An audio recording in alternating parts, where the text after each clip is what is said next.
Looking at the Lightning Collection Power Rangers Dino Thunder team that we have in front of us, you would think that from first glance they are completely accurate and cohesive as far as the team goes, but when you receive them, that is not the case. I have had to do multiple things to these figures to make them more accurate to the show, more cohesive as a team. There's a lot of things that Hasbro likes to do with their Lightning collection, which is to change details, colors, or not paint things on one figure and paint things on another. So, you know, that's a big problem in my opinion as far as the Lightning collection goes. So how's it going, y'all? I've already roused back with a new video. We're not unboxing the figure today. I'm starting a new series. I'm talking about problems with some of the lines that I collect. We are starting off today with one of my favorite Power Rangers teams, one that we're completing soon with Dino Thunder Black Ranger, the late Jason David Frank as Tommy Oliver. We are talking about Dino Thunder, or Abba Ranger if you're a Super Sentai fan. Yeah, when I got these figures, like I said in our intro, there was a lot of things I had to change myself personally to make them more accurate to the screen and what they should look like, because Dino Thunder Red, for instance, came with painted hands, and none of the other ones came with painted hands. So I took that upon myself to do it. So yeah, we're going to break down a lot of the problems with this particular team and the whole series of Lightning Collection as a whole, and I'll break it down in other videos on other teams and things that I had to fix. But today, like I said, we're talking about my second favorite Power Rangers team, Dino Thunder. As a bonus, we also have another figure from Dino Thunder, because Green Ranger did show up in Dino Thunder. Fighting Spirit was the episode, and this Green Ranger has made Green Ranger and Mighty Morphin Power, not Mighty Morphin Power Rangers, Power Rangers, the series in general, inaccurate on a whole for like 15 years or so, because first off, his holster is on the wrong side. It's supposed to be black and it's supposed to be over here. Secondly, this is not supposed to be painted silver up here on the helmet. Thirdly, his morpher is supposed to be gold. And this figure is accurate to Dino Thunder, but it is not accurate to Mighty Morphin Power Rangers. And it is the suit they used up until, like, I think, what was it, Megaforce was the last time that Jason David Frank appeared, and I think they used a regular actual suit in that.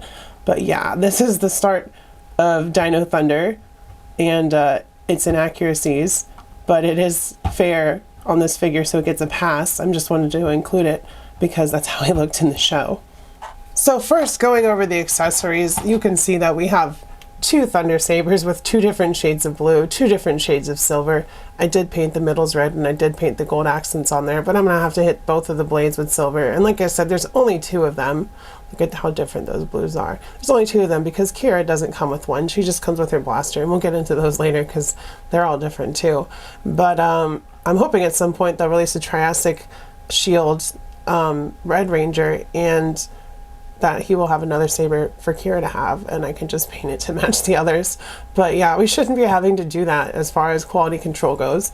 And then of course we have more accessories that I had to paint, and I didn't even fully paint them. I just painted Kira's Terra Grips with the reds on the eyes like they're supposed to be. As you can see, I think they're supposed to be white on the mouth as well, but I got lazy. And that's not even to mention all their morphers aren't even painted. But there's so many things that Hasbro could do that would just improve. Like, I know they're charging $25.99 for Lightning Collection at this point, and they do get a lot of accessories, but if those accessories don't match and they're not accurate to the show, what does it matter? Because like the staff, it's supposed to have white checker or diamonds all down it, but it does not. It's just red. At least they painted the gold and the black on there, but there's just so much that they could do to improve the value of it, because at this point it's almost not worth it to get the line when you have to paint it yourself. I mean, I have fun doing it, but other people aren't like me. Fortunately, the shield is mostly painted well enough, so I don't have to worry about that. But, you know, those are only their weapons we're talking about, like, and I'm not even doing the blasters yet, which we'll get to those. So Kira has the most accurate blaster, which is like silver on the bottom, on the top, red there, blue painted there, black handle. Then we have, I think this one is the Blue Rangers. Doesn't have any of the silver at the bottom or on the grip. It is a different colored blue. I painted the gold tips on all of them because they didn't all have that. And then the Red Rangers, once again, oops, I dropped it. No silver on the bottom, no silver at the bottom of the handle. Different shades of blue, different shades of red. It's a complete mess as far as their accessories go. Fortunately, those are like minor details that aren't noticeable if you're not looking at them, but when you look at the figures, there are things that they did on some Rangers that they didn't do on the others.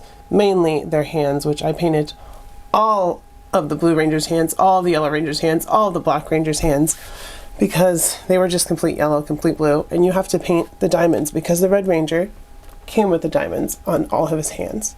So that was like that for the Red Ranger. And I also had to paint the gold around his neck, so even he wasn't completely accurate.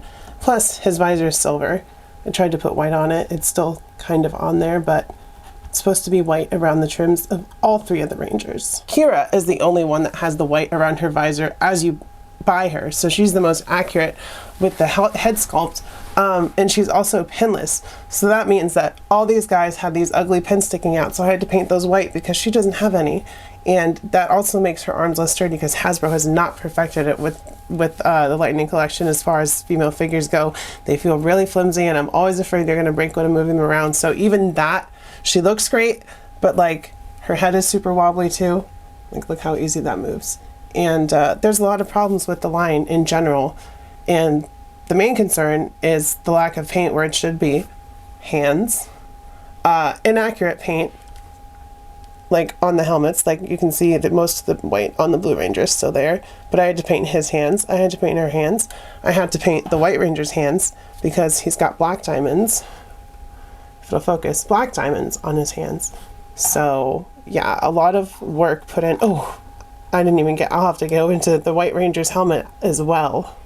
As you can see, the helmet that is on the White Ranger now is completely accurate to the show. It's what was advertised on the box, but it is not the one that he came with. I had to mail off and get that helmet because Hasbro gave us this, which I tried to paint, but as you can see, there was no black around the eyes. You can just see the difference there. I tried to paint it, but I wiped it off because it was like, I'm not even gonna try. They're just gonna have to send me that head. So I did try to paint it before I ordered the new head, but it's free.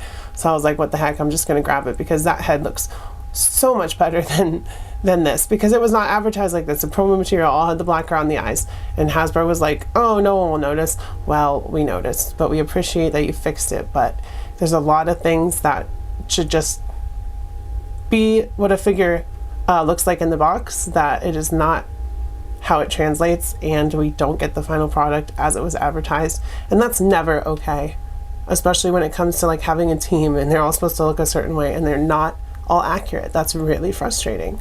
Like her gold around her neck is even sculpted in. His is just painted, so fortunately I could just paint his, but her neck trim for the gold is painted. Like in the back I can see it just from here. But yeah, lots of problems in one of my favorite teams, which is unfortunate. And you know, Mighty Morphin Power Rangers had a lot of problems. We'll get into that later because there's still some problems that weren't corrected. But as far as this team goes, I could fix most of it myself. I don't want to go in and paint those diamonds, but it is unfortunate. Hopefully, I know they're not going to paint the back of the hands for Tommy, but I have a gold paint pen, which is what I generally use for detailed things like this. I use a little pine tip paint pen, so if that's what you guys were wondering at all, there's your answer.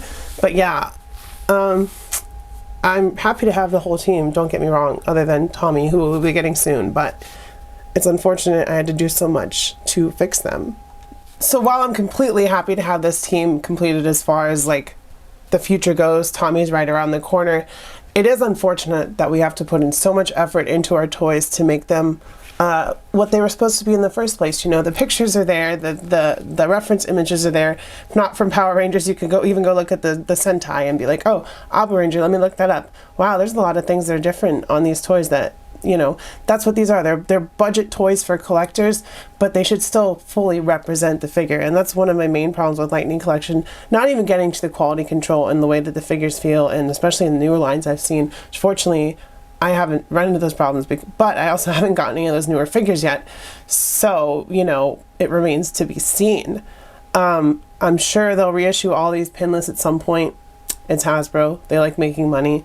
They're going to do that. That's just, you know, nostalgia. They're going to keep doing lines of figures that sell well. And Dino Thunder is a really popular team for good reason. It's a great season.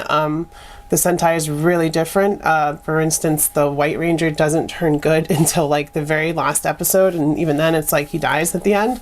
So that's why there was double White Ranger, because one was good and one was bad, because they used a lot. They had a lot of scenes to use with a bad White Ranger. So as far as Sentai goes, it was all over the place with what they used and cut together. But it's still a great, enjoyable, and memorable season. And I wanted these to be memorable toys. And as far as I'm concerned, now they are, that I painted them. But yeah. This is in no way a video to tell you guys don't buy Power Rangers Lightning Collection. Don't do this, because if we don't buy it, honestly, Hasbro will probably sell it off and we'll never see Power Rangers again. So honestly, if you like what you're getting, obviously buy it. You can fix it yourself like I do. It's not ideal, but sometimes it's just what you got to do. There's other lines, mostly by Hasbro, where there's some paint and some things that we want to fix ourselves. If we're not capable of doing it, maybe we'll have someone else that we know do it. Maybe we will commission somebody to do it. Who knows? But we do have the figures and they're there, and that's what matters. But this is really just a look at the state of collecting as a whole on some of our favorite lines, and why like people are moving away to alternatives like SH Figure Arts. They're more expensive, but the quality's there. Like they don't have like the vastness of figures and characters and all that stuff like Legends or Lightning Collections or Classified series or all that do. But you know, that's the cost you pay as a collector, and Hasbro just keeps raising the cost and lowering the quality of the product. It's like, how much longer can we stick with that? So I'm hoping pretty soon they'll have a wake-up call and be like, we should really take care of our consumers and make sure that they get quality product that they're going to enjoy, because otherwise they're going to lose us. You know, the CEO passed away a couple years ago, which is very unfortunate, and the guy that took over is just like, we're going to turn over profit, we're going to hire a bunch of staff and ship our producing elsewhere and not have oversight of quality control. We're going to pass on the cost to the consumers with the plastic-free packaging and all that stuff. There's a lot of problems going on in the collecting community as a whole right now. But I just wanted to highlight a couple of things with one of my favorite lines and some things that really disappointed me. I hope you guys enjoyed this video. If you did, let me know by commenting down below, because I really want to have your feedback on if you like this little retrospective and little like I don't know how to describe it, maybe like how-to of things that you can fix yourself if you really want to. But yeah, of course, comment down below, let me know about that, let me know how you're doing. Subscribe if you're not subscribed, because I love seeing your beautiful faces come back and watch my videos. I love seeing that returning viewers go up and up. That's always great. I love you guys. I will see you next time, and bye-bye. Mwah.